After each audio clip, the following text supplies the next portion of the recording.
ప్రియమైన దేవుని బిడ్డలారా, దయచేసి మీ పరిశుద్ధ బైబిల్ గ్రంథాన్ని తెరిచి యోహాను శుభవార్త 10వ అధ్యాయం మీ ముందు ఉంచుకోండి.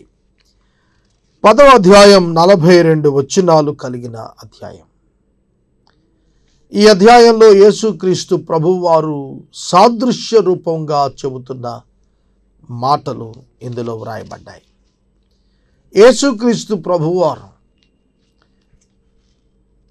తాను దేవుని కుమారుడునని, దేవుని చేత పంపబడిన వాడునని ప్రకటన చేస్తున్నప్పుడు యూదులు, నీవు చేసిన మంచి క్రియలను బట్టి కాదు కానీ నిన్ను నీవు దేవునివని చెప్పుకుంటున్న కారణాన నిన్ను రాళ్లతో కొట్టి చంపుతామని ఆయన యొద్దకు వచ్చారు.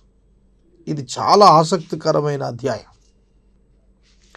ఈ అధ్యాయంలో యేసుక్రీస్తు ప్రభు పరలోకము నుండి దిగి వచ్చినటువంటి రక్షకుడు, కాపరి అనేటువంటి సత్యాలు మనం అర్థం చేసుకోవచ్చు. దయచేసి చదువుకుందాం. మొదటి వచనం నుండి చూడండి. యోహాను సువార్త 10వ అధ్యాయం 1వ వచనం. గొర్రెల దొడ్డిలో ద్వారమున ప్రవేశింపక మరి ఒక మార్గమున ఎక్కువాడు దొంగయు దోచుకునివాడునై ఉన్నాడు. ద్వారమున ప్రవేశించువాడు గొర్రెల కాపరి. అతనికి ద్వారపాలకుడు తలుపు తీయును, గొర్రెలు అతని స్వరము వినును. అతడు తన సొంత గొర్రెలను పేరు పెట్టి పిలిచి వాటిని వెలుపలికి నడిపించును. చూడండి, యేసుక్రీస్తు ప్రభువారు ఇక్కడ ఒక గొర్రెల దొడ్డిని గురించి మాట్లాడుతున్నారు. గొర్రెల దొడ్డి అనే పదం ఆనాటి యూదులకు చాలా సులువుగా అర్థమయ్యేటువంటి సాదృశ్యంగా ఆయన పేర్కొన్నాడు. గొర్రెల దొడ్డి అన్నప్పుడు సాధారణంగా గొర్రెలు విశ్రాంతి తీసుకునేటువంటి ఒక స్థలం. వాటిని లోపటికి తీసుకుని పోయి ద్వారపాలకుడు తలుపేస్తాడు. అవి లోపల విశ్రాంతి తీసుకుంటూ ఉంటాయి. ఒక ప్రత్యేక నివాసం లాంటిదన్నమాట. ఇప్పటికీ మనం కొన్ని ప్రాంతాలకు వెళితే, గ్రామ ప్రాంతాల్లో కొన్ని గొర్రెలను ఒక చోట ఉంచి దాని చుట్టూతా కూడా ఒక ప్రత్యేకమైన మడిని కట్టి ఏర్పాటు చేస్తారు. కొన్ని విలేజెస్లో నేను చూశాను ఆ విధంగా. ద్వారపాలకుడున్నాడు, గొర్రెలు ఉన్నాయి. ఈ గొర్రెలకు ఒక కాపరి కూడా ఉన్నాడు. ఇది ఎక్స్ప్లెయిన్ చేస్తున్నాడు యేసుక్రీస్తు ప్రభు.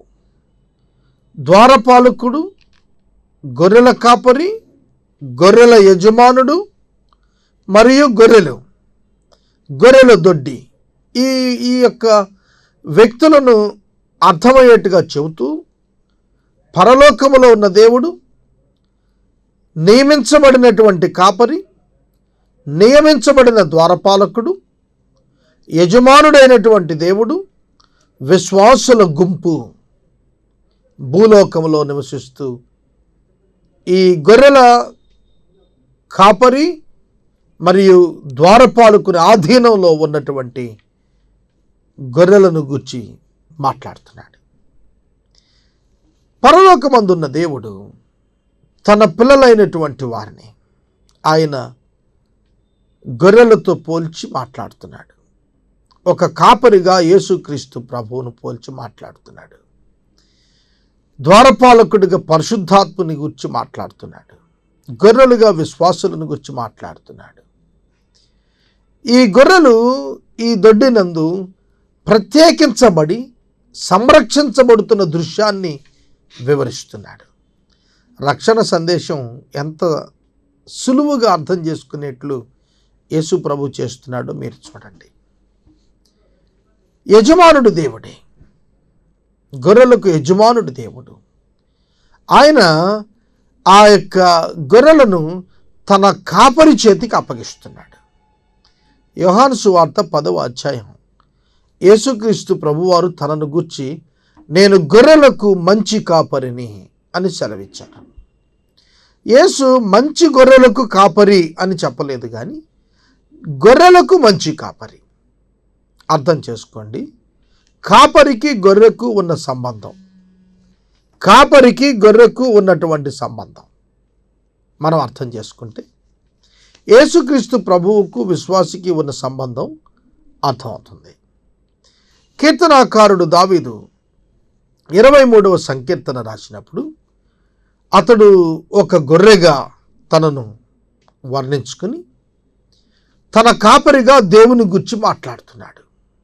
యెహోవా నా కాపరి, నాకు లేమి కలగదు. అక్కడి నుండి అతడు పచ్చిక గల చోట్లను గుర్చి, శాంతికరమైన జలాలను గుర్చి, శత్రువు నుండి తప్పించబడటాన్ని గుర్చి, మరణాంతకారపు లోయను గుర్చి, అలాగే ఆ యొక్క తల అంటబడిన విధానాన్ని గుర్చి, క్షేమకరమైన దినాలను గుర్చి, చిరకాలపు నివాసాన్ని గుర్చి ఆ యొక్క కీర్తనలో రాస్తూ వచ్చాడు. అవే విషయాలు ఇక్కడ కూడా మనం అప్లై చేసుకోవచ్చు. యేసుక్రీస్తు ప్రభువు ఒక విశ్వాసికి కాపరిగా ఉంటాడు. ఒక గొర్రెకు కాపరి ఎట్లా ఉన్నాడో ఒక విశ్వాసికి ఆయన కాపరిగా ఉన్నాడు. ఆయన పేరు ప్రధాన కాపరి. ఆయన ప్రత్యక్షమైనప్పుడు వాడబారని మహిమ కిరీటం దక్కుతుందని దేవుని యొక్క వాక్యం సెలవిస్తుంది. కనుక ఈ ఉపమానం చెబుతున్నప్పుడు దేవుడు నన్ను కాపరిగా మీ కొరకు ఏర్పాటు చేశాడు.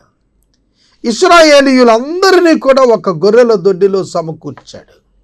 ఈ దొడ్డివి కాని గొర్రెలు మరికొన్ని నాకున్నాయి అన్నాడు ప్రభు. ఈ దొడ్డివి అన్నప్పుడు ఇశ్రాయేలీయుల దొడ్డి, బయటవి అన్నప్పుడు అన్యులలో కూడా ప్రభువును అంగీకరించిన విశ్వాసులు ఉంటారని, వారిని తాను తీసుకొని రాబోతున్నానని, అప్పుడు కాపరి ఒక్కడు మరియు మంద ఒక్కటి అవుతుంది అని ప్రభువు సెలవిచ్చాడు. కనుక గొర్రెలను విశ్వాసులకు పోలుస్తూ మాట్లాడుతున్న ఈ మాటలు అర్థం చేసుకుంటే యేసుక్రీస్తు ప్రభువు దేవుని చేత పంపబడిన ఒక అద్భుతమైనటువంటి కాపరి, నియమించబడినటువంటి కాపరిగా మనం అర్థం చేసుకుంటున్నాం.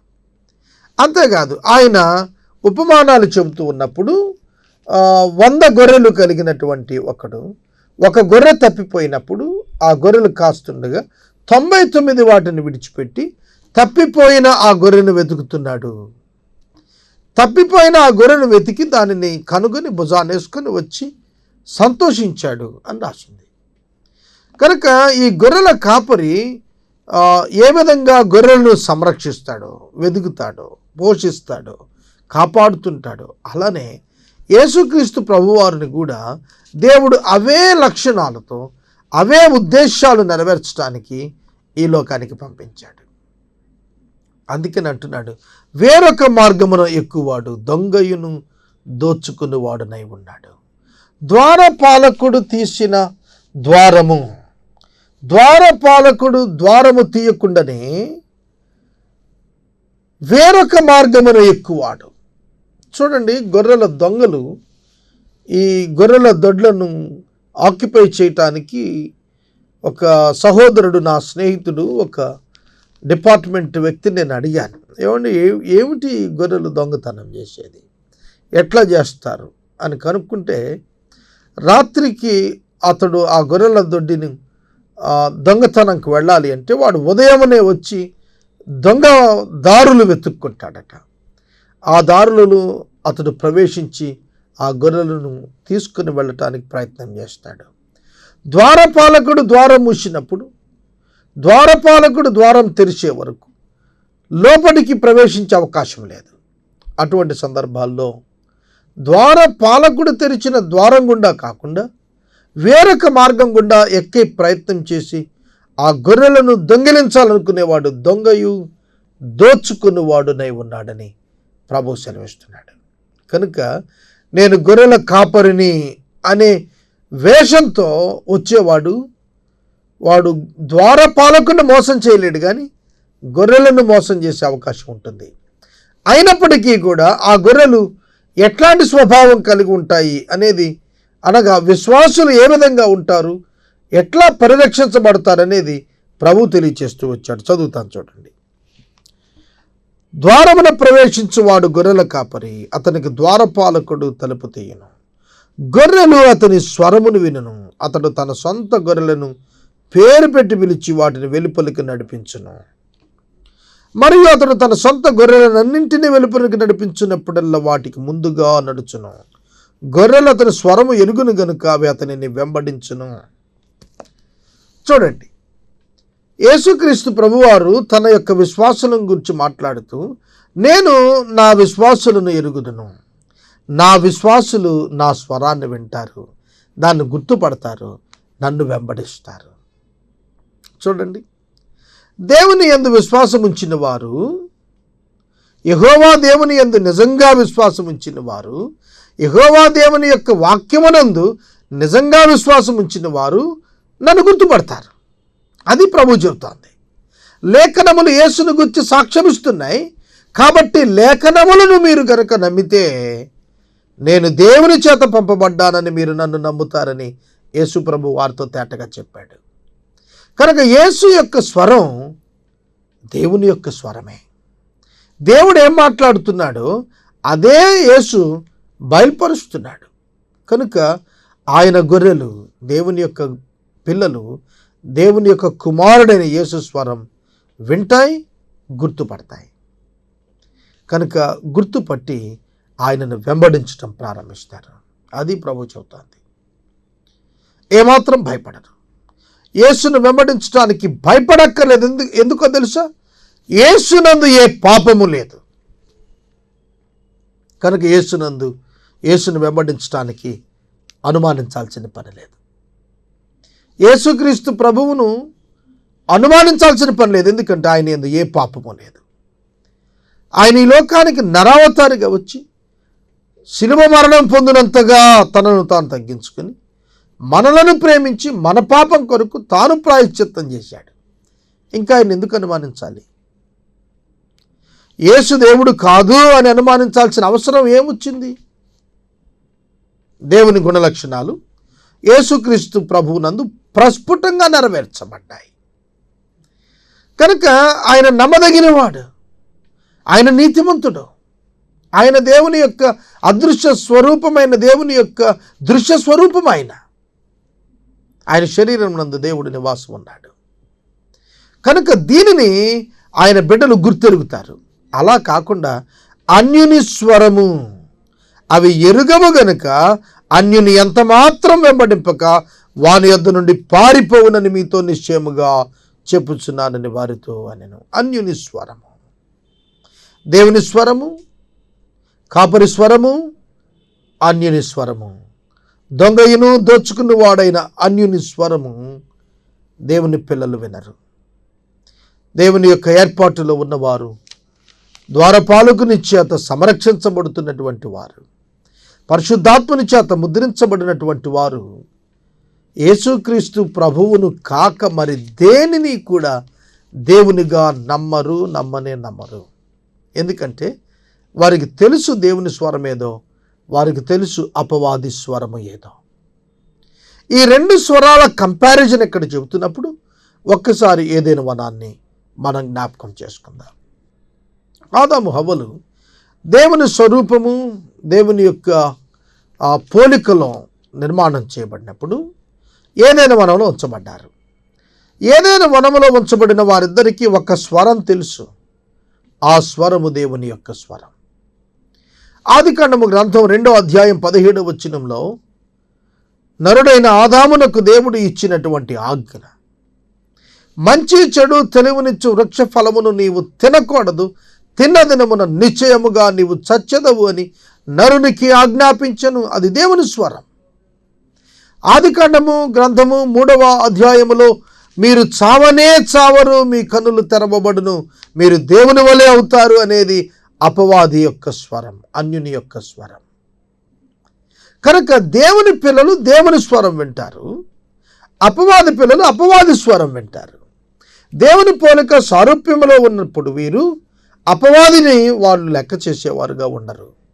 కానీ వారు పాపం చేసినందున ఆ స్వరానికి లోబట్టం ప్రారంభించారు. తమ యొక్క స్వచిత్తంను ఎస్టాబ్లిష్ చేసుకున్నారు. ఆదాము హవ్వలు తమ సొంత ఇష్టం నెరవేర్చుకున్నారు. దేవుని తృణీకరించారు. అంతరంగంలో దేవుని యందు అనుమానం ఉంచారు. విశ్వసించలేకపోయారు. ఆ కారణం చేత వారు అపవాది యొక్క స్వరాన్ని తమంతట తాము ఇష్టపడి ఎంచుకొని నమ్మినట్లుగా పరిశుద్ధ లేఖనాలు మనకు జ్ఞాపకం చేస్తున్నాయి. ఈ యొక్క రాత్రికాలం వాక్యం వింటున్నటువంటి మనం అన్యుని యొక్క స్వరం అంటే ఏమిటో అర్థం చేసుకోవాలి. దేవుని యొక్క వాక్యమునకు భిన్నముగా ఉన్నటువంటి స్వరం అన్యుని యొక్క స్వరం. సోదరుడా, సోదరి, నేను దేవుడును అని ఎవరు చెప్పినా కూడా ఆ స్వరము యొక్క వెనుక ఉన్నటువంటి ఉద్దేశమును సులువుగా విశ్వాసులు గుర్తించగలుగుతారు, గ్రహించగలుగుతారు. కారణం ఏమిటి అనగా వారి యొక్క వ్యక్తిగత జీవితాల్లో దేవుని యొక్క వాక్యపు విలువలు ఉండవు. పరిశుద్ధ దేవుని యొక్క స్వరూపము వారి యొక్క జీవితాల్లో కనపడదు. కానీ యేసుక్రీస్తు ప్రభువు వారికైతే చాలా సులువుగా మనం లేఖనముల యొక్క సారాన్ని మనం చాలా తేటగా ఆయన యందు కనుగొనగలుగుతాం. లేఖనాలను ఆయన జీవితంలో నెరవేర్పును మనం చూడగలుగుతాం. కనుక ప్రభువైన యేసుక్రీస్తు వారు ఈ లోకమునకు వచ్చిన దేవుడు పంపిన కాపరి అనేది ఆయన గొర్రెలు గుర్తుపడతాయి. అంతేకాదు, ఆయన వాటికి ముందుగా నడుస్తాడు. ఆయన రాయల్ లైనేజీలో వచ్చినవాడు. ఆయన వాటికి ముందుగా నడుస్తాడు. మీరు నా సిలువను ఎత్తుకొని నన్ను వెంబడించకపోతే, చూడండి ప్రభు చెబుతున్న మాట, యేసు సిలువ మోశారు. ఆయన వలె మనం కూడా ఎవరి సిలువ వారు ఎత్తుకొని ఆయన వెంబడించాలి. యేసును వెంబడించడం అంటే పూలపాన్పు కాదు. యేసును వెంబడించడం అంటే పూల మార్గం కాదు. యేసును వెంబడించడం అంటే సిలువ మార్గం. సిలువను వెంబడించడానికి ఎవడు ఇష్టపడతాడు? దీవెనలు వచ్చేస్తాయి, ఆశీర్వాదాలు వచ్చేస్తాయి, ప్రమోషన్లు వచ్చేస్తాయి, మగపిల్లలు పుట్టేస్తారు, ఆరోగ్యం వచ్చేస్తుంది అని చెప్తుంటే తంబలు వస్తున్నారు. నువ్వు నరకానికి వెళ్తావు, జాగ్రత్త, మారు మనసు పొందని చెప్తే ఎవడని కనపడతాడా? ఆలోచన చేయండి. వాస్తవం మాట్లాడాల్సి వచ్చినప్పుడు, రక్షణ గురించి మాట్లాడాల్సి వచ్చినప్పుడు మాట్లాడుతుంటే ప్రజలు ఎవరు వెంబడిస్తారు? యేసు మార్గం సిలువ మార్గం.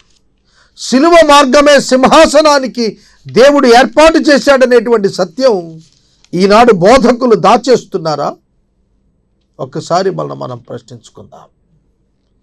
ఏ బోధకుడైనా పరలోక మార్గం భౌతికంగా సాధించగలిగింది, మన వ్యక్తిగతంగా మనంతట మనం అచీవ్ చేయొచ్చు అని చెబితే వాడు మోసగాడైన బోధకుడని ప్రభు పేరు నేను మనవి చేస్తున్నాను. ఒక వ్యక్తి తన యొక్క స్వశక్తి చేత పరలోకాన్ని చేరలేడు. దేవుడు ఏర్పాటు చేసిన మార్గమైన క్రీస్తు ద్వారా తప్ప ఏ వ్యక్తి కూడా ప్రభువుని చేరటం అసాధ్యం. కనుక ఈ అపవాది యొక్క స్వరం, దోచుకుని వాని యొక్క స్వరం, దొంగ యొక్క స్వరం, హంతకుని యొక్క స్వరం దేవుని లేఖనాలకు భిన్నమైనటువంటి స్వరం. దేవుడు తినవద్దని చెప్పాడు, అపవాది తింటే ఏం కాదని చెప్పాడు. తినమని చెప్పకపోయినా తింటే ఏమవుతుందో చెప్పాడు. అర్థమవుతుందా? ఈ స్వరం వేరు, ఆ స్వరం వేరు. దేవుని స్వరం పరిశుద్ధతను బోధిస్తుంది, అపవాది స్వరం పరిశుభ్రతను బోధిస్తుంది. పరిశుద్ధత గురించి మాట్లాడదు. అంతరంగ పరిశుద్ధత గురించి మాట్లాడకుండా బాహ్య సంబంధమైన పరిశుద్ధతను గురించి మాట్లాడితే మానవులకు ఇష్టం. కానీ తాత్కాలికమైన పరిశుభ్రత కాదు, పరిశుద్ధత అంతరంగ సంబంధమైనది, ప్రత్యేకించబడిన జీవితం. దీని కొరకు మనుషులను సిద్ధపరచగలిగిన వాడు దేవుడు ఒక్కడే. దేవుడు ఒక్కడే. కనుక దేవుని వాక్యం ఒక్కటే ఆధ్యాత్మిక దృష్టిని కలిగిస్తుంది, ఆధ్యాత్మిక వెలుగును కలిగిస్తుంది. ఆ వెలుగులో తన అంతరంగాన్ని చూచుకొని తాను పాపిని అని గ్రహించేటువంటి ఒక ఉన్నతమైనటువంటి పశ్చాత్తాపాన్ని కలిగిస్తుంది. కనుక ఇటువంటి భాగ్యాన్ని కలిగించినటువంటి స్వరాలు అనేకం బయలుదేరాయి. సోదరుడా, సోదరి, దేవుని యొక్క వాక్యము హెచ్చరిక చేస్తోంది. అన్యుని యొక్క స్వరం వింటున్నారా? వాక్యం చెప్తుంది ఏమిటంటే, అన్యుని యొక్క స్వరం ఆయన గొర్రెలు వినవు, అతనిని వెంబడించు. ఈ దినాన్ని ఎవరైనా లంచాన్ని వెంబడిస్తుంటే, ఈ దినాన్ని ఎవరైనా వ్యభిచారాన్ని వెంబడిస్తుంటే, ఈ దినాన్ని ఎవరైనా పాపమును వెంబడిస్తుంటే they should check their experience of salvation. వారి రక్షణ అనుభవాన్ని వారు ఒకసారి తిరిగి పునఃపరిశీలించుకోవాలని నేను మనవి చేస్తున్నాను. దేవుని బిడ్డ అయినటువంటి వాడు అపవాదిని వెంబడింపలేడు. అదే ప్రభువు వారు సూటిగా చెబుతున్నారు. ఈ సాదృశ్యం యేసు వారితో చెప్పిన కానీ ఆయన తమతో చెప్పిన సంగతులు ఎట్టివో వారు గ్రహించుకొనలేదు. ఇది అండర్లైన్ చేసుకోవాలి మీరు. ఎటువంటి సాదృశ్యం చెప్పాడో ప్రభువు, దానిని వారు గ్రహించలేదు. గ్రహించకపోతే ఏమర్థమవుతుంది? ప్రభువు చెప్పిన సాదృశ్యం నోన్ టు అన్నోన్ కమ్యూనికేషన్లో తెలిసిన దాని ద్వారా తెలియని దాన్ని ఎక్స్ప్లెయిన్ చేస్తున్నాడు. వారికి తెలిసిన ఆ యొక్క గొర్రెల దొడ్డి, ద్వారపాలకుడు, కాపరి, యజమానుడు, గొర్రెలు, వీటి గురించి చెబుతూ పరలోకపు అర్థాన్ని వర్ణిస్తుంటే వారు గ్రహించకపోయినారు. వారి హృదయము కఠినమైనది కనుక వారు గ్రహించలేకపోయారు. అందుకే ఆయన మరలా రెండవ ఉపమానాన్ని చెబుతూ వస్తున్నారు. ఇంకా మరిన్ని విషయాలు ఆధ్యాత్మికంగా వారు గ్రహించకపోయిన కారణాన్ని బట్టి ఆయన మాట్లాడుతున్నాడు. 7వ వచనం, కాబట్టి యేసు మరల వారితో ఇట్లనెను, దేనిని బట్టి ఆయన తమతో చెప్పిన సంగతులు ఎట్టివో వారు గ్రహించుకొనలేదు. కాబట్టి యేసు మరల వారితో ఇట్లనెను, గొర్రెలు పోవు ద్వారమును నేనే. నాకు ముందు వచ్చిన వారందరూను దొంగలను దోచుకుని వారునై ఉన్నారు. గొర్రెలు వారి స్వరము వినలేదు. నేనే ద్వారమును. నా ద్వారా ఎవడైనా లోపల ప్రవేశించిన ఎడల వాడు రక్షించబడిన వాడై లోపలికి పోవచ్చు, బయటికి వచ్చుచు మేత మేయిచ్చు ఉండను. దొంగతనమును, హత్యను, నాశనమును చేయుటకు వచ్చును గాని మరి దేనికి రాడు. గొర్రెలకు జీవము కలుగుటకును అది సమృద్ధిగా కలుగుటకును నేను వచ్చి తిని అని మీతో నిశ్చయంగా చెప్పుచున్నాను. యేసుక్రీస్తు ప్రభువారు అవే మాటలు రిపీట్ చేస్తూ ఇంకొంచెం ఎడిషనల్ ఎక్స్ప్లెనేషన్ ఇస్తూ వచ్చారు. నేను గొర్రెలకు మంచి కాపరిని అన్న ఆయన ఇంకా కొంచెం ముందుకు వెళ్ళి గొర్రెలు పోవు ద్వారమును నేనే అంటే ఓన్లీ వే, ఆయన ఒక్కడే మార్గము అనేది చెబుతూ వచ్చాడు. అంతేకాకుండా ఆయన ద్వారానే లోనికి ప్రవేశం, ఆయన ద్వారానే తండ్రితో సమాధానం, ఆయన ద్వారానే పరలోక రాజ్యంలోనికి ప్రవేశం, ఆయన ద్వారానే నిత్య జీవమును స్వతంత్రించుకోవటం, ఆయన యందే నిత్య జీవం, ఆయన యందే పునరుత్థానం. ఈ విషయాలు ప్రభు వారికి తెలియచేస్తూ వచ్చి అన్నారు, దొంగతనము, హత్య, నాశనం చేయటానికి వస్తాడు, నేనైతే సమృద్ధి జీవాన్ని ఇవ్వటానికి వచ్చాను అన్నాడు. యేసుక్రీస్తు ప్రభువారికి దేవునిగా చెప్పుకున్న ఇతరులకు వ్యత్యాసాన్ని ఇక్కడ ప్రభు చెబుతున్నాడు. నేను సమృద్ధి జీవాన్ని ఇవ్వటానికి వచ్చాను. ఈ మాట ఎవరు చెప్పగలరు? జీవము, సమృద్ధి అయిన ఆధ్యాత్మిక జీవము, నిత్యము దేవునితో సంబంధం, సహవాసం కలిగి ఉండేటట్లుగా చేసే అనుభవం జీవము. ఆ జీవాన్ని ఇవ్వటానికి వచ్చాడు. చూడండి, జీవం గలవాడే సమాజంతో సంబంధం కలిగి ఉంటాడు. జీవం లేనివాడు సమాజంతో సంబంధం పోగొట్టుకుంటాడు, మరియు సమాజం నుండి దూరంగా తోసివేయబడతాడు, తీసివేయబడతాడు. కనుక దేవుని యొక్క వాక్యంలో ప్రభు చెబుతున్నారు, తండ్రి అయిన దేవునితో సహవాసం, సంబంధం కలిగి ఉండేటట్లుగా చేయగలిగినటువంటి వాడను నేనే అనేది ఆయన చెబుతున్నారు. నేను గొర్రెలకు మంచి కాపరిని. మంచి కాపరి గొర్రెల కొరకు తన ప్రాణాన్ని పెడతాడు. జీతగాడు గొర్రెల కాపరి కాడు గనుక గొర్రెలు తనవి కానందున తోడేలు వచ్చుట చూచి గొర్రెలను విడిచిపెట్టి పారిపోవును. తోడేలు ఆ గొర్రెలను పట్టి చెదరగొట్టును. ఇక్కడ ప్రభువారు చెబుతోంది, నేను గొర్రెలకు మంచి కాపరిని, జీతగాడు కూడా ఉన్నాడు. కంపారిజన్ చెప్తున్నారు. ఆయనకు, ఆయన పేరిట, లేదంటే దేవుడు పంపాడు మమ్మల్ని నన్ను వచ్చిన వారికి ఉన్న వ్యత్యాసాన్ని చెబుతూ అంటున్నాడు. తోడేలు వస్తే జీతగాడు పారిపోతాడు, కానీ కాపరి పోరాడి ఆ గొర్రెను విడిపించుకుంటాడు. కనుక పాపము వలన వచ్చు జీతమైన మరణం మీద పడితే ఎవడూ కూడా దాని నుంచి తప్పించుకోలేడు. కానీ యేసుక్రీస్తు ప్రభు దానితో పోరాడి గెలిచాడు. కనుక మరణాన్ని జయించి ఆయన పునరుద్ధారణే లేచాడు. కనుక ఈయన నిజమైనటువంటి మార్గము అనేటువంటిది ఆయన బోధిస్తున్నాడు. జీతవాడే కనుక గొర్రెలను గురించి లక్ష్యము చేయక పారిపోవును. నేను గొర్రెలకు మంచి కాపరిని. తండ్రి నన్ను ఎలాగను ఎరుగును, నేను తండ్రిని ఎలాగూ ఎరుగుదును, అలాగే నేను నా గొర్రెలను ఎరుగుదును, నా గొర్రెలు నన్ను ఎరుగును, మరియు గొర్రెల కొరకు నా ప్రాణము పెట్టుచూ ఉన్నాను.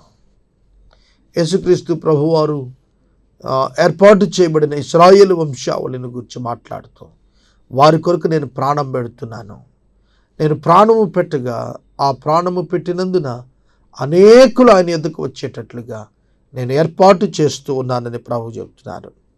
ఈ దొడ్డివి కాని వేరే గొర్రెలను నాకు కలవు, వాటిని కూడా నేను తోడుకుని రావలను. అవి నా స్వరం వినును, అప్పుడు మంద ఒకటియు కాపరి ఒక్కడును అగును. నేను జ్ఞాపకం చేశాను కదా, మంద ఒక్కటి కాపరి ఒక్కడు కావాలి.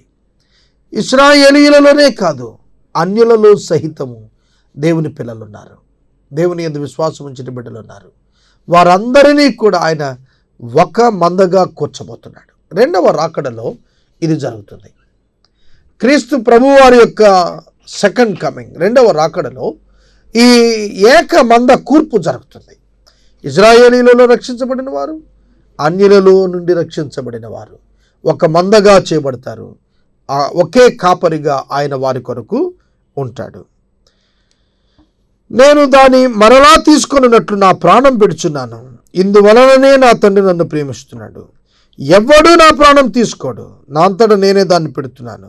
దాన్ని పెట్టుటకు నాకు అధికారం కలదు, దానిని తిరిగి తీసుకుంటకు నాకు అధికారం కలదు. నా తండ్రి వలన ఈ ఆజ్ఞ పొంది తిని అనెను. 17వ వచనం నుండి వాక్యాన్ని గమనించండి. యేసుక్రీస్తు ప్రభువారు తాను నరావతారిగా వచ్చిన దేవుని వాక్యం అని పలుమార్లు వారి మధ్యన, యూదుల మధ్యన చెబుతూ వచ్చారు. దానికి ఆయన తన యొక్క భవిష్యత్ కార్యక్రమాన్ని కూడా వర్ణించారు. నా గొర్రెల కొరకు నేను ప్రాణం పెడుతున్నాను.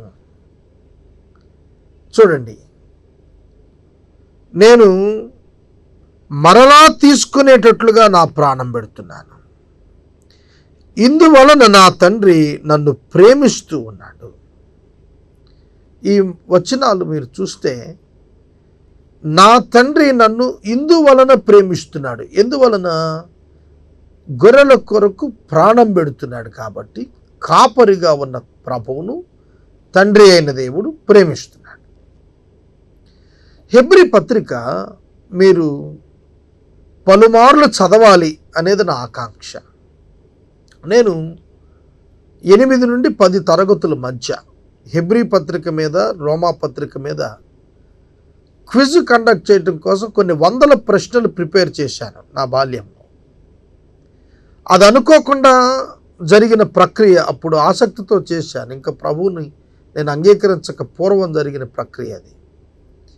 అయినా కూడా ఇప్పుడు ఏ అధ్యాయంలో, ఏ వచనంలో ఏమిటి, ఎక్కడుంది అనేది హెబ్రీ పత్రిక, రోమా పత్రికలో క్షుణ్ణంగా తేటగా నేను సులువుగా గుర్తుంచుకోగలిగాను. నేను ఎందుకు చెబుతున్నానంటే, హెబ్రీ పత్రిక, యోహాను సువార్త, ఈ రెండు కూడా యేసుక్రీస్తు ప్రభువు వారి యొక్క దైవత్వమును గూర్చియు, ఆయన నరావతారిగా వచ్చి చేసినటువంటి అద్భుత క్రియలను గూర్చి, ఆయన యొక్క ఆధ్యాత్మిక నిరంతర యాజకత్వాన్ని గూర్చి, ఆయన రక్తము యొక్క విలువను గూర్చి, ఆయన శిలువ యొక్క ప్రాధాన్యతను గూర్చి తెలియపరిచినటువంటి గ్రంథాలు. హెబ్రీ పత్రికను పరిశుద్ధుడైన పౌలు రాశాడని చాలామంది చెప్పినప్పటికీ దీని యొక్క శైలి వేరు, పౌలు రాసిన 13 పత్రికల శైలి వేరు. ఈ పత్రిక పరిశుద్ధాత్మ దేవుడు చాలా దివ్యంగా మలిచాడు. హెబ్రీ పత్రిక ప్రారంభం నుంచే ఆయన సృష్టికర్తని, సృష్టి నిర్మాణకుడు, నిర్వాహకుడని, పరలోకం నుండి వచ్చిన కుమారుడని, ఆయన దేవుని యొక్క వారసుడని, ఆయన దేవుని యొక్క కుమారుడిగా ఏ విధంగా ఆయన దూతల కంటే గొప్పవాడు, మోషే కంటే గొప్పవాడు, అహరోను కంటే గొప్పవాడు, సొలొమోను కంటే గొప్పవాడు, దేవాలయం కంటే గొప్పవాడు, బలిపీఠం కంటే గొప్పవాడు, ఆలయంలో ఉన్న బంగారం కంటే గొప్పవాడు. ఇలా ఆయనను గురించి వివరిస్తూ ఒక గొప్ప ప్రధాన యాజకునిగా, పరసంబంధమైనటువంటి ఒక ప్రధాన యాజకునిగా యేసుని గురించి తెలియపరిచాడు. మెల్కీసెదెకును గురించి ఆదికాండము గ్రంథము మనం చాలా స్పష్టంగా అబ్రహాము యొక్క చరిత్రలో మనకు కనిపిస్తుంది.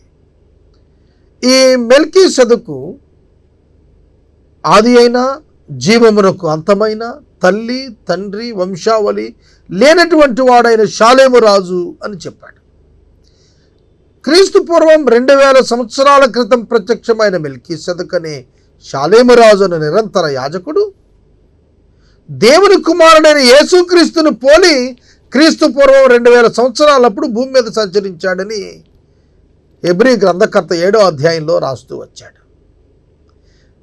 దీనిని బట్టి మీరు గ్రహించాల్సింది ఏమిటంటే, యేసుక్రీస్తు ప్రభువు మానవ పాప పరిహారార్థం ఈ లోకమునకు శరీరము ధరించి దిగి వచ్చిన అదృశ్య దేవుని యొక్క దివ్యమైన వాక్యము శరీరధారి అయి కృపాసత్య సంపూర్ణుడుగా మానవుల మధ్య నివసించి మానవ పాపమునకు తన శరీరమునందు ప్రాయశ్చిత్తం నిర్వహించి దేవుని ఎదుట మనుషులను నిర్దోషులనుగా చేయటానికి ఉపక్రమించినటువంటి వృత్తాంతం ఈ హెబ్రీ పత్రికలో చాలా తేటగా రాసుకొచ్చాడు. అదే వృత్తాంతాన్ని సూక్ష్మంగా ప్రభు మాట్లాడుతూ యోహానులో సువార్తల్లో చెబుతున్నటువంటి మాట ఏమిటంటే, నేను ప్రాణం పెడుతున్నాను అక్కడితో అయిపోలా, దానిని మరలా తీసుకునే అధికారం కలిగిన వాడు. చూడండి, చాలామంది కొరకు ప్రాణం పెట్టిన వారు ఉన్నారు. తల్లిదండ్రులు బిడ్డల కొరకు ప్రాణం పెట్టిన వారు ఉన్నారు, బిడ్డల కొరకు తల్లిదండ్రులు ప్రాణం పెట్టిన వారు ఉన్నారు. కనుక ప్రాణం పెట్టడం విశేషం కాదు. ఇక్కడ ఆ ప్రాణం పెట్టడం ఒక్కటితో ఆగలేదు, ఆ ప్రాణమును మరలా తీసుకునే అధికారం కలిగి ప్రాణాన్ని పెట్టడం ఒక్క యేసుక్రీస్తు ప్రభువు అను మనిషి కుమారునికే సాధ్యమైంది. ఈ లోకములో ఆదాము సంతానముగా జన్మించిన ఏ మానవుడు కూడా తన ప్రాణాన్ని తనంతట తాను అప్పగించి తన ప్రాణాన్ని మరలా ఉనికిలోనికి తీసుకుని రాగలిగిన అధికారము ఏ మానవునికి లేదు. దయచేసి ఈ మాట గుర్తుపెట్టుకోండి. ప్రవక్తలున్నారు, చనిపోయారు. మహాత్ములున్నారు, చనిపోయారు. రాజులు వచ్చారు, చనిపోయారు. న్యాయాధిపతులు వచ్చారు, చనిపోయారు. అనేకులు ప్రాణం పెట్టారు. డిఫరెంట్ అకేషన్స్లో, డిఫరెంట్ ఇష్యూస్లో అనేక మంది ప్రాణాలు పెట్టిన వారు ఉన్నారు, కానీ తిరిగి తీసుకున్న వాడు ఎవడలేడు. అంటే పునరుద్ధానుడైన వాడెవ్వడు కూడా లేడు. ప్రభు అయిన యేసుక్రీస్తు వారే పునరుద్ధానుడయ్యారు. కనుక ఈ రాత్రికాలం మనం గుర్తిరుగుదాం. ఆయన అంటున్న మాట, నేను మరలా దానిని తీసుకునేటట్లుగా నా ప్రాణం పెడుతున్నాను, ఇందువలన నా తండ్రి నన్ను ప్రేమిస్తున్నాడు. యేసుక్రీస్తు ప్రభువు తండ్రిని ప్రేమించాడు, తండ్రి కుమారుడైన యేసును ప్రేమించాడు. వీరిరువురు మానవులను ప్రేమించారు. యోహాను సువార్త 3వ అధ్యాయం 16వ వచనంలో, దేవుడు లోకమును ఎంతో ప్రేమించెను అనగా ఆయన మానవులను ఎంతో ప్రేమించాడు. కాగా ఆయన తన అద్వితీయ కుమారునిగా పుట్టిన వాని యందు విశ్వాసముంచు ప్రతి వాడు నశింపక నిత్య జీవం పొందేటట్లు యేసు ప్రభువును నరునుగా ఈ లోకానికి అనుగ్రహించాడు. కనుక యేసు తన ప్రాణం పెట్టడానికి వచ్చాడు. యేసుక్రీస్తు ప్రభు ఈ లోకానికి వచ్చింది జీవించటం కొరకు కాదు, చనిపోవటానికి వచ్చాడు. మనం ఈ లోకానికి వచ్చినప్పుడు జీవించటానికి వస్తున్నాం, కానీ ప్రభు ఈ లోకానికి వచ్చింది చనిపోవటానికి వచ్చాడు. మార్క్సు వార్త 10వ అధ్యాయం 45వ వచనం. మార్క్సు వార్త 10వ అధ్యాయం 45వ వచనంలో అంటాడు, అనేకుల కొరకు విమోచనాక్రయధనంగా నా ప్రాణాన్ని పెట్టడానికి నేను వచ్చాను. పరిచారం చేయించుకోవటానికి రాలేదు, నేను పరిచారం చేయటానికి వచ్చాను. అనేకుల కొరకు విమోచన క్రయధనంగా నా ప్రాణాన్ని పెట్టడానికి వచ్చాను. విమోచన క్రయధనము అంటే ఏంటి? విమోచన క్రయధనం, రెడెంప్షన్ ర్యాన్సమ్ మనీ. విమోచన కొరకు అంటే చెరలోనికి పోయిన వారిని, బందీలుగా ఉన్న వారిని విడిపించటానికి కావలసినటువంటి క్రయధనము, కొనుక్కోవటం. ఒక అధికారములో ఉన్న వారిని వెల చెల్లించి కొనుక్కోవటం. అపవాది యొక్క ఆధీనములో ఉన్న వారిని, మరణము యొక్క ఆధీనములో ఉన్న వారిని తన యొక్క ప్రాణమని వెలనిచ్చి కొనుక్కోవటం. అర్థమవుతుందా? యేసు ప్రాణం పెడుతున్నాడు అంటే ఏమిటి అర్థం? వెల ఇచ్చి కొనుక్కోవటం. అందుకనే యేసుక్రీస్తు ప్రభువును గుర్చి మాట్లాడుతూ అన్నాడు, పేతురు భక్తుడు తాను వ్రాసిన మొదటి పత్రిక 1వ అధ్యాయం 19-20 వచనాలు అంటాడు, మీ వ్యర్థ ప్రవర్తనను విడిచిపెట్టినట్లుగా వెండి బంగారముల వంటి క్షయ వస్తువుల చేత మీరు విమోచించబడలేదు గాని అమూల్యమైన రక్తము చేత, అనగా నిర్దోషమును నిష్కలంకమును అగు గొర్రె పిల్ల వంటి క్రీస్తు రక్తము చేత విమోచింపబడితిరి అని మీరు ఎరుగుదురు కదా. చూస్తున్నారా? యేసుక్రీస్తు ప్రభువు యొక్క అమూల్యమైనటువంటి వెల కట్టలేనటువంటి రక్తము చేత మీరు విమోచించబడ్డారు. మిమ్మల్ని విమోచించింది వెండి కాదు, బంగారం కాదు. చూడండి, మనం ఎవరినైనా విమోచించాలంటే డబ్బు ఇచ్చి విడిపించాలి. ఒక బ్యాంకులో లోన్ తీసుకున్నాను అనుకోండి, నన్ను మీరు బ్యాంకు నుంచి విమోచించాలంటే you need to pay the money. మీరు డబ్బు చెల్లించాలి, లేదా బంగారం, వెండి చెల్లించాలి. కనుక ఇట్లాంటి భౌతికమైన క్షయమైన వస్తువుల చేత మనం విమోచించబడలేదు కానీ అక్షయమైనటువంటి క్రీస్తు యొక్క రక్తం చేత విమోచించబడ్డాం. క్రీస్తు ప్రభువు వెల చెల్లించాడు. మన పాపము కొరకైన వెలను ఆయన చెల్లించాడు. అందువలన న్యాయము ప్రకారం తీర్పు తీర్చబడింది ఆయనకి. హెబ్రీ పత్రిక 2వ అధ్యాయం 2వ వచనంలో చెబుతూ అంటాడు, ప్రతి అతిక్రమం, ప్రతి అవిధేయత న్యాయమైన ప్రతిఫలము పొంది ఉండగా అన్నాడు. ప్రతి మానవుని యొక్క ప్రతి పాపము, అవిధేయత, అతిక్రమములకు యేసుక్రీస్తు ప్రభువు వారు న్యాయమైన ప్రతిఫలం చెల్లించారు. జ్యూరిష్ కాంపెన్సేషన్. ప్రియమైన దేవుని బిడ్డలారా, గత దినం నేను ఒక వ్యక్తితో మాట్లాడుతున్నాను, ఒక పెద్ద ఆయనతో. బాంబే పట్టణంలో రోడ్స్ చాలా వెడల్పుగా ఉన్నాయి. ఒక్కసారి 3 వెహికల్స్ ఇటు 3 వెహికల్స్ అటు పాస్ ఆన్ అయిపోతున్నాయి అని మాట్లాడుతున్నప్పుడు, రోడ్స్ వైడన్ చేయటం కొరకు వాళ్ళు ముందు దృష్టితో బాంబే మున్సిపల్ కార్పొరేషన్ వాళ్ళు ఆ స్థలాలను కొని కాంపన్సేషన్ ఇచ్చి గొడవ లేకుండా చేసి రోడ్స్ వెడల్పు చేశారని చెప్తూ వచ్చాడు ఆయన. ఎందుకు గొడవ రాలేదు ప్రజల నుంచి అని అంటే, రైట్ అండ్ రియల్ కాంపన్సేషన్ వాళ్ళకి చెల్లించబట్టి వాళ్ళు ఇచ్చేశారు స్థలాలు అన్నాడు. అవును, కాంపన్సేషన్, విమోచన క్రయధనం ఇవ్వకపోతే ఎవడెవడు. ఇప్పుడు గజం 10,000 ఉన్న చోట స్థలం గవర్నమెంట్ 100 రూపాయలు ఇచ్చి తీసేసుకుంటామంటే గొడవ రాదా? అదే 10,000 ఇచ్చి తీసుకుంటామంటే గొడవ రాదు. కనుక పాపము నుంచి మానవుడు విమోచించబడాలి అంటే మరణమును నాశనం చేసి ప్రాణానికి ప్రాణాన్ని పెట్టి విమోచించుకోవాలి. ఆ ప్రాణం కూడా పరిశుద్ధమైనదై ఉండాలి. కనుక యేసుక్రీస్తు ప్రభువారు ఒక్కరే విమోచన క్రయధనాన్ని చెల్లించారు. ఈ విమోచన క్రయధనం ఆయన రక్తమే. ఆయన తన సొంత ప్రాణాన్ని పెట్టారు. రక్తానికి రక్తమే. పాపము అనేటువంటిది ధర్మశాస్త్రం ప్రకారం తీసివేయబడాలంటే రక్తం చిందించబడకుండా పాపక్షమాపణ కలుగదు అని సామాన్యంగా చెప్పవచ్చునన్నాడు హెబ్రీ పత్రికలో. కనుక రక్తం చిందించబడాలి. మానవుని యొక్క రక్తమే మానవుని యొక్క పాపం, మానవుని యొక్క ప్రాణం. మానవుని యొక్క ప్రాణమైనటువంటి ఆ యొక్క రక్తం చిందించబడినప్పుడే మానవుని ప్రాణానికి ప్రాయశ్చిత్తం. కనుక రక్తం చిందించకుండా పాపక్షమాపణ కలుగుదని చెప్పిన ఆ ప్రభువే హెబ్రీ పత్రిక 10వ అధ్యాయంలోకి వచ్చేటప్పటికి అన్నాడు, జంతువుల యొక్క రక్తం పాపాన్ని తీసివేయజాలదు అన్నాడు.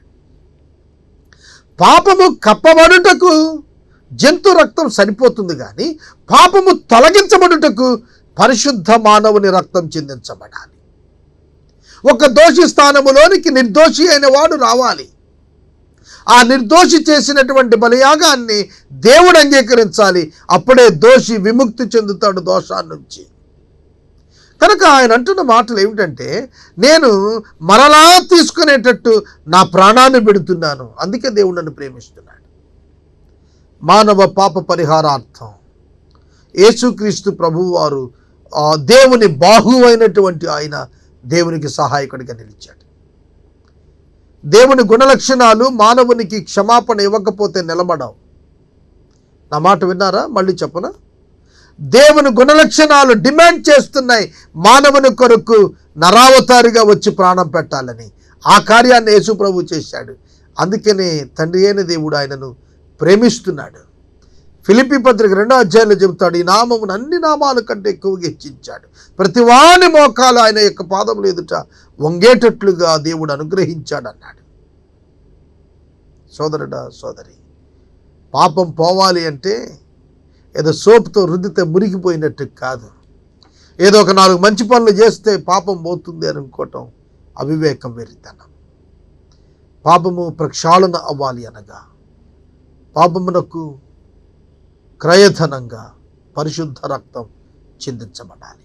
ఆ పరిశుద్ధ రక్తం దేవుని కుమారుడు, పాపరహితుడు, ప్రాచీన పాపపు స్వభావంతో సంబంధము లేనటువంటి వాడు ఆయన ఆ క్రీస్తు ప్రభువు యొక్క రక్తం. అందుకనే యోహాను యేసును గురించి పరిచయం చేస్తూ యోహాను సువార్త 1వ అధ్యాయంలో అంటాడు, ఇదిగో లోక పాపములను మోసుకొని పోవు దేవుని గొర్రెపిల్ల అన్నాడు. దేవుని గొర్రెపిల్లగా ప్రత్యక్షమయ్యాడు. దేవుని చేత స్వయంగా బలి అర్పించబడ్డాడు. తానే బలి పశువు అయ్యాడు. తానే బలి ఇచ్చువాడుగా ఉన్నాడు. హెబ్రీ పత్రిక 53వ యెషయా గ్రంథం 53వ అధ్యాయం చెప్పింది. అలాగే హెబ్రీ పత్రిక 9వ అధ్యాయం కూడా చెబుతాంది. యేసుక్రీస్తు ప్రభువారు ఈ లోకమునకు వచ్చి మానవుల పాపమునకు శాశ్వతమైనటువంటి బలినిచ్చాడు. ఒక్కో పాపానికి ఒక్కొక్కసారి కాదు, ఒక్కో వ్యక్తి పాపానికి ఒక్కొక్క మారు కాదు, సమస్త లోక పాపమునకు ఒకే ఒక ప్రక్షాళన క్రీస్తు యొక్క రక్తమునందు దేవుడు అంగీకరించాడు. కనుక దేవుడు మానవులను చూస్తున్నప్పుడు, విశ్వాసులను చూస్తున్నప్పుడు, విశ్వాసులు క్రీస్తు యొక్క రక్తము చేత కప్పబడినట్లుగా చూస్తున్నాడు. అందుకే మానవులకు కృప ద్వారా క్షమాపణ నిత్యం అనుగ్రహిస్తూ ఉన్నాడు. యోహాను సువార్త మనం 10వ అధ్యాయం 17వ వచనంలో చూస్తున్నప్పుడు, నేను మరలా దానిని తీసుకునేటట్లు నా ప్రాణం పెడుతూ ఉన్నాను, ఇందువలననే నా తండ్రి నన్ను ప్రేమిస్తున్నాడు. ఎందువలన అనగా, ఇందువలన అన్నప్పుడు దేవుని గుణలక్షణాలను పునఃస్థాపిస్తున్నటువంటి, ఆ లక్షణాలను ప్రతిష్ఠించినటువంటి, ఆ లక్షణాలను నెరవేర్చి మార్పు లేనివాడుగా ఉన్నటువంటి క్రీస్తును దేవుడు ప్రేమిస్తున్నాడు. యోహాను సువార్త 17వ అధ్యాయంలో, తండ్రి నీవు నేను ఏకమై ఉన్నాం, అలాగున నా యందు ఉన్న ఈ విశ్వాసులు ఏకమై ఉండాలని నేను నీకు ప్రార్థన చేస్తున్నాను అన్నాడు. దేవునితో ఒక ఇంటిగా నిర్మాణం చేయబడుతున్నాం. దేవునితో ఒక దేహముగా మనం నిర్మాణం చేయబడుతున్నాం. దేహముగా సంఘము, దేహమునకు శిరస్సుగా క్రీస్తు, క్రీస్తుకు శిరస్సుగా దేవుడు. కనుక దేవుడు క్రీస్తును ఏర్పరిచి మానవ పాపక్షమాపణ కొరకు ఒక మార్గాన్ని ఆయన క్రియేట్ చేశాడు. అందుకే యేసు చెబుతూ వచ్చారు పలుమార్లు, నేనే మార్గము, సత్యము, జీవం, నేనే ద్వారము అని ఆయన ప్రకటన చేసుకుంటూ వచ్చాడు. కనుక ప్రతి ఒక్కరూ గుర్తించి, గ్రహించి క్రీస్తు యొక్క నామమునందలి విశ్వాసము ద్వారా ఆయనలోనికి ప్రవేశించటం. కొరింథీయులకు పౌలు రాస్తున్నప్పుడు 2వ పత్రిక 5వ అధ్యాయం 15వ వచనంలో, కాగా క్రీస్తు యేసు నందున్నవాడు నూతన సృష్టి అన్నాడు. క్రీస్తు యేసు నద్ద ఉన్నవాడు కాదు, క్రీస్తు యేసు నందు ఉన్నవాడు. క్రీస్తు యేసు నందు ఉండటం అంటే క్రీస్తు చేత కప్పబడిన జీవితం, క్రీస్తులోనికి ప్రవేశించిన జీవితం, వాడే నూతన సృష్టి. కనుక నూతన జన్మ అనుభవంలోనికి రావాలి అంటే క్రీస్తు ప్రభువు ఇచ్చిన ఆ బలియాగాన్ని మనం అంగీకరించినప్పుడు, క్రీస్తుని అంగీకరించినప్పుడు, క్రీస్తునందు మనం పరిశుద్ధులముగా, నిర్దోషులముగా, నిష్కళంకులముగా తీర్చబడుతూ ఉన్నాం. 18వ వచనం, ఎవడును నా ప్రాణము తీసుకొనడు, నా అంతట నేనే దాన్ని పెట్టుచున్నాను, దానిని పెట్టుటకు నాకు అధికారం గలదు, దానిని తిరిగి తీసుకొనుటకు నాకు అధికారం గలదు. నా తండ్రి వల్ల ఈ ఆజ్ఞ పొంది తిని. ఈ మాటలు చాలా అద్భుతమైన మాటలు. ఎవడును నా ప్రాణం తీసుకొనడు, నా అంతట నేనే నా ప్రాణం పెడుతున్నాను. చూడండి, యేసుక్రీస్తు ప్రభు ప్రాణం తీయాలని చాలాసార్లు ప్రయత్నం చేశారు యూదులు, కానీ ఆయన తప్పించుకొని వెళ్ళిపోతూ వచ్చాడు. ఎందుకంటే ఆయన సమయం ఇంకా రాలేదు కనుక ఆయన అప్పగించబడలేదు. యేసుక్రీస్తు ప్రభు గెత్సెమనే వనంలో ప్రార్థన చేస్తున్నప్పుడు నా సమయం వచ్చింది అన్నాడు. నన్ను పట్టుకునేవాడు దగ్గర సమీపించున్నాడు, ఇక మీరు వెళ్ళి విశ్రాంతి తీసుకోండి అన్నాడు శిష్యులతో, యాకోబు, పేతురు, యోహానులతో. కనుక వాక్యంలో మనం చూస్తున్నప్పుడు యేసు ప్రాణం ఇస్కరియోతు యోధా వల్ల పోలేదు, యేసు ప్రాణం రోమా సైనికుల వల్ల పోలేదు, యేసు ప్రాణం శిలువ శిక్షలో రక్తహీనత వలన పోలేదు. రైట్, గుర్తుపెట్టుకోండి. యేసుక్రీస్తు ప్రభు శిలువలో రక్తం చిందించేశాడు, రక్తం అంతా పోయింది కాబట్టి ఫిజికల్ డెత్ ఆయనకు వచ్చేసింది అని అనుకుంటున్నారు. అది పొరపాటు. 7వ మాట శిలువలో ఆయన ఆఖరి మాట, తండ్రి నీ చేతికి నా ఆత్మను అప్పగించుకొనుచున్నాను అని పలికిన తరువాత తన ప్రాణము విడిచెను అని రాసింది. తన ప్రాణము పోయెను కాదు, తన ప్రాణము విడిచెను. సోదరుడా, సోదరి, ఈ మాటలు నువ్వు మరవకూడదు. యేసు ప్రాణము పోలేదు, యేసు ప్రాణం విడిచాడు. It is under his control. అది ఆయన చేతిలో ఉంది, ఆయన స్వాధీనంలో ఉంది. ఆయన ప్రాణం విడవకపోతే ఏమవుతుంది? పాత నిబంధన కాలపు భక్తులు చెర నుండి విడిపించబడటానికి ఆయన ప్రాణము విడిచెను. పునరుత్థానము ఆయన పొందుట కొరకు ఆయన తన ప్రాణాన్ని విడిచాడు. పరదేశకు వెళ్ళి తన స్వాధీనానికి పరిశుద్ధులను స్వీకరించడానికి తన ప్రాణాన్ని విడిచాడు. కనుక ఈ రాత్రికాలం మనం గుర్తెరుగుదాం, ఎవడు యేసు ప్రాణాన్ని తీయలేడు. రోమన్స్ యేసు ప్రభుని చంపేశారని చాలామంది అనుకుంటారు. శిలువ శిక్ష నిర్వహించారు, కానీ ప్రాణము పోవటం మాత్రం ఆయన స్వాధీనంలో జరిగింది. అది ఆయన విడిచాడు. కనుక శిలువను జాగ్రత్తగా అర్థం చేసుకోక, మానవ మనసుతో, మానవ తలంపులతో, మానవ అవగాహనతో మనం అర్థం చేసుకుంటే వాక్యాన్ని మనం సరిగా తేటగా తెలుసుకోలేం. ఈనాటికి బోధిస్తున్న అనేక మంది ఈ సత్యాన్ని ఎరుగక బోధిస్తున్నారు. ఇస్కరియోతు యోధా వల్ల యేసుప్రభు అప్పగించబడ్డాడని చెబుతున్న వాళ్ళు ఉన్నారు. బైబిల్ అలా చెప్పలేదు. తనంతట తాను అప్పగించుకున్నాడు. అప్పగించుకున్న తర్వాత యోధా వచ్చి ముందు పెట్టుకుని ధృవీకరించుకున్నాడు, అంతవరకే తప్ప అప్పగించుకున్నది యేసుక్రీస్తు స్వయంగా తనంతట తాను అప్పగించుకున్నాడు. తనంతట తాను శిలువ మీదకి వచ్చాడు, తనంతట తాను శిక్ష అనుభవించాడు, తనంతట తాను ప్రాణాన్ని పెట్టాడు. ఇది బైబిల్లో ఉన్న అద్భుతమైనటువంటి విశేషం. దీన్ని గుర్తెరగండి. తర్వాత ఆయన అన్న మాటలు, ఈ యొక్క అధికారము నా తండ్రి వల్ల నేను పొంది తిని అనెను. చూడండి, ఈ అధికారం నేను తండ్రి వల్ల పొందాను అంటున్నాడు. ఏమిటి ఈ అధికారం? ఎక్కడిది ఈ అధికారము? తండ్రి నుండి ఇవ్వబడినటువంటి అధికారం. ఈ రాత్రికాలం నేను మనవి చేస్తున్నాను, తండ్రి నుండి అధికారం ఇవ్వబడింది అన్నప్పుడు ఒక హ్యూమన్ బీయింగ్ ఆయన మాట్లాడుతున్నాడు, ఒక మానవునిగా ఆయన మాట్లాడుతున్నాడు. ఈ రాత్రికాలం మీరు యేసు అనగా సంపూర్ణ మానవుడు అని, యేసు అనగా సంపూర్ణ దైవం అని, హైపోస్టాటిక్ యూనియన్ ఆయన అని ఈ రాత్రి గుర్తెరగాలని ప్రభు పేరిట నేను మనవి చేస్తూ ఉన్నాను. ఈ మాటలను బట్టి యూదులలో మరలా భేదము పుట్టెను. వారిలో అనేకులు వాడు దయ్యము పట్టిన వాడు, వెర్రివాడు, వాని మాట ఎందుకు వినుచు ఉన్నారు అని అనేది. మరియు కొందరు ఇవి దెయ్యము పట్టిన వారి మాటలు కావు, దెయ్యము గుడ్డి వారి కన్నులు తెరవగలదా అని. సోదరుడా, సోదరి, దెయ్యము గుడ్డివాడి కన్నులు తెరవగలుగుతుందా? తెరవలేదు కదా. అవును, దెయ్యము గుడ్డివాడి కన్నులు తెరవలేదు. ఆయన మాటలు వెర్రి మాటలను కొందరు అంటున్నారు. ఆయన మాటలు అర్థం కాలేదు వారికి, వారు అర్థం చేసుకోలేకపోయారు.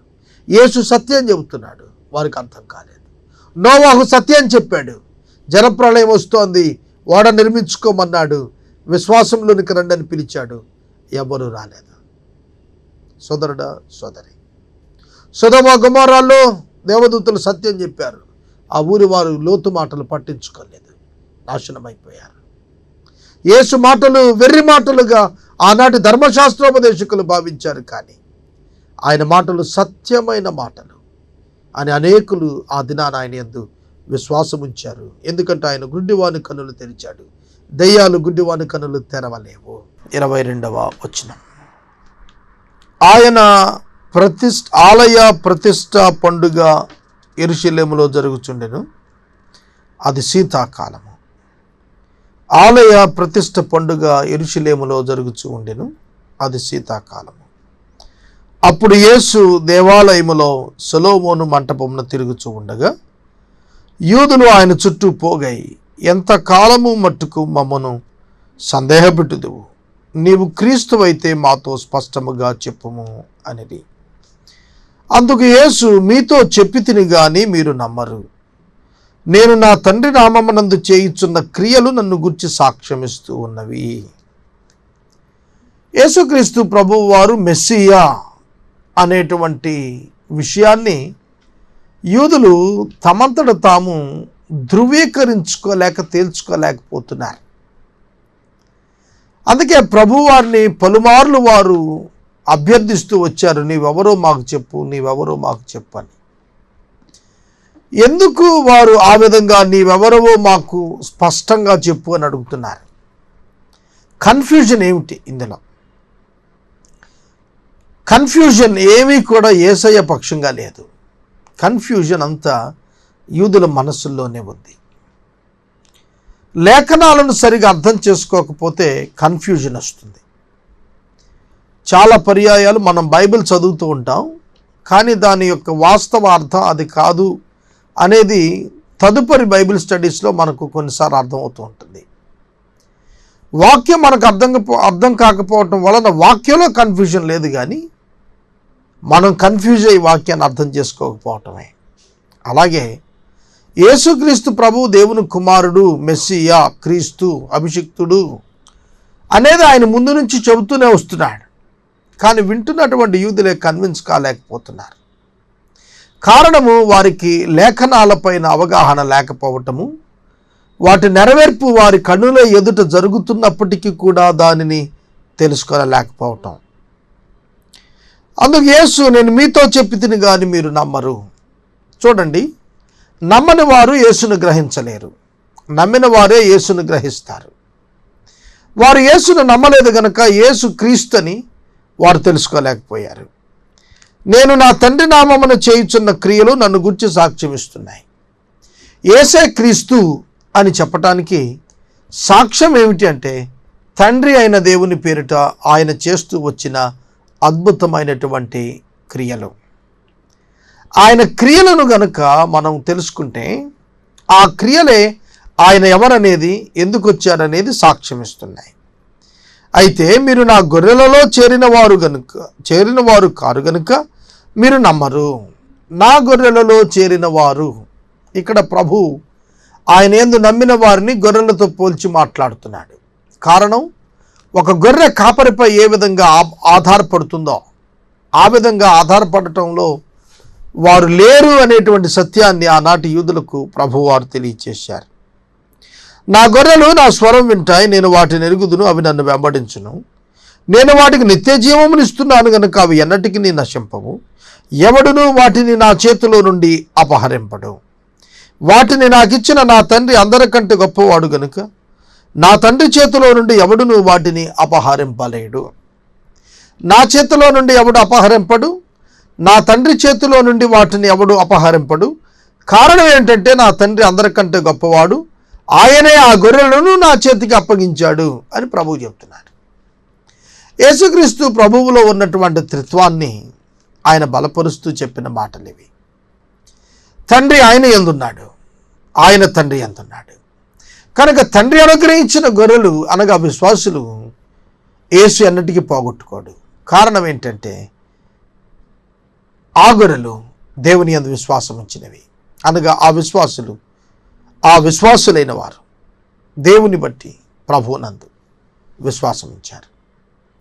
క్రీస్తునందు విశ్వాసం ఉంచటం దేవుని యందు విశ్వాసం ఉంచటంతో సమానమే.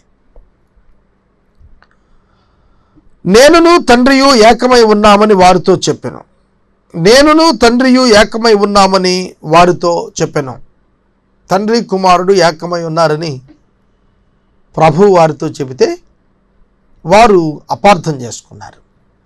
తాను దేవుడను అని చెప్పుకుంటున్నాడు యేసు ప్రభు అనే భావానికి వచ్చి వాళ్ళు రాళ్ళు తీసుకుని ఆయన్ని కొట్టడానికి లేచారు. యేసు తండ్రి యొద్ద నుండి అనేకమైన మంచి క్రియలను మీకు చూపి తిని వాటిలో ఏ క్రియ నిమిత్తం నన్ను రాళ్లతో కొట్టుదురు అని వారిని అడిగాను. యేసుక్రీస్తు ప్రభు 3.5 సంవత్సరాల పరిచర్యలో అనేకమైనటువంటి ఆశ్చర్యక్రియలు దేవుని నుండి వారు ఎదుట చేసి చూయించాడు. మరి ఏ క్రియను బట్టి, ఎందును బట్టి నన్ను మీరు కొట్టాలనుకుంటున్నారు, రాళ్లతో చంపాలనుకుంటున్నారు చెప్పమన్నాడు. అందుకు వారు ఇచ్చిన జవాబు ఏమిటంటే, నీవు చేసిన మంచి క్రియలను బట్టి కాదు, కానీ నిన్ను నీవు దేవునితో సమానముగా ఎంచుకుంటాను బట్టి నిన్ను కొట్టాలనుకుంటున్నామన్నారు. ధర్మశాస్త్రం చెబుతోంది, ఎవడైనా దేవునితో సమానంగా ఎంచుకుంటే, దేవుని దూషణ చేసినట్లయితే అట్టివారిని రాళ్లతో కొట్టి చంపాలి. అందుకని వాళ్ళు రాళ్ళెత్తి పట్టారు. అందుకు యేసు, మీరు దైవములని నేనంటిని మీ ధర్మశాస్త్రంలో రాయబడి ఉండలేదా? లేఖనము నిరర్థకము కానేరదు కదా. దేవుని వాక్యం ఎవరికి వచ్చినో వారే దైవములు అని చెప్పిన ఎడల నేను దేవుని కుమారుడిని చెప్పినందున తండ్రి ప్రతిష్ఠ చేసి ఈ లోకములో నీకు పంపిన వానితో నీవు దేవదూషణ చేయుచున్నావని చెప్పుదురా? నేను నా తండ్రి క్రియలు చేయని ఎడల నన్ను నమ్మకుడి. యేసు ప్రభు వారికి ఇస్తున్న అప్పీల్ ఏమిటంటే, నేను నా తండ్రి క్రియలు చేయకపోతే మీరు నన్ను నమ్మక్కర్లేదు. నేను చేస్తున్న క్రియలు దేవుడు తప్ప ఎవరు చేయగలుగుతారు? దేవుని అనుమతితో తప్ప ఏ మానవుడైనా చేయగలుగుతాడా? చెయ్యలేడు. కనుక నన్ను దేవుడు పంపించాడు, దాని కొరకు నన్ను ప్రతిష్ఠ చేశాడు, దీనిని మీరు నమ్మండి. వారికి అర్థం కావట్లేదు, వారికి ఇంకా అనుమానం. యేసు నరావతారికి వచ్చాడు అనేది వారు అంగీకరించలేకపోతున్నారు. 35వ వచనం, తండ్రి ప్రతిష్ఠ చేసి ఈ లోకంలోనికి పంపిన వానితో నీవు దేవదూషణ చేయుచున్నావని చెప్పుదురా? నేను తండ్రి క్రియలు చేయని ఎడల నన్ను నమ్మకుడి, చేసిన ఎడల నన్ను నమ్మకున్నాను. తండ్రి నా యందును నేను తండ్రి యందును ఉన్నామని మీరు గ్రహించి తెలుసుకున్నట్లు ఆ క్రియలను నమ్ముడి అని వారితో చెప్పాను. నన్ను నమ్మకపోయారు, కానీ నేను చేసిన క్రియలనన్నా నమ్మండి అని చెప్తున్నాడు.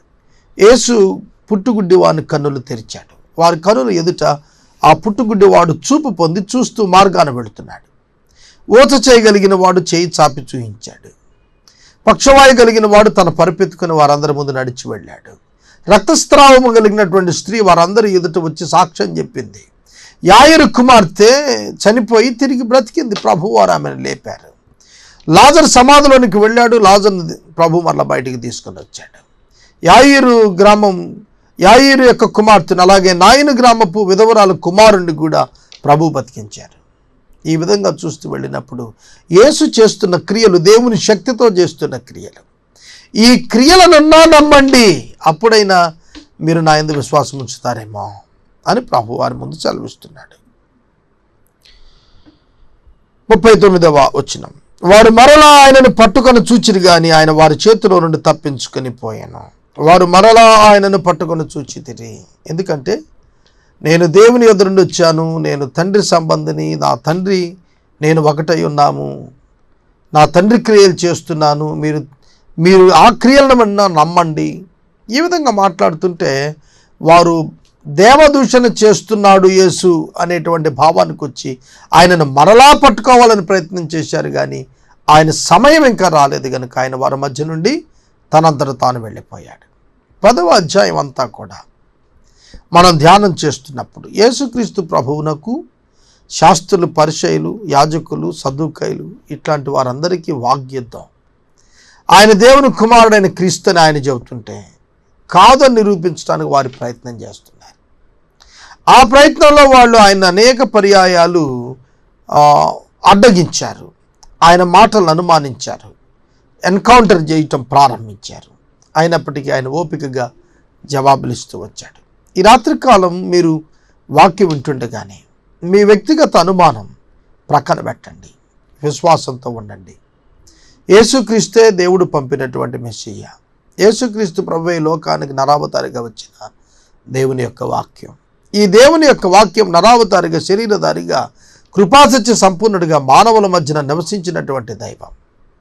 కాబట్టి ఆయన యందు నమ్మిక ఉంచటం నేర్చుకోవడం అనేది బైబిల్ గ్రంథంలో ప్రభువు సెలవిస్తున్న మాట. ఇక 10వ అధ్యాయం పూర్తి చేసుకుందాం మనం.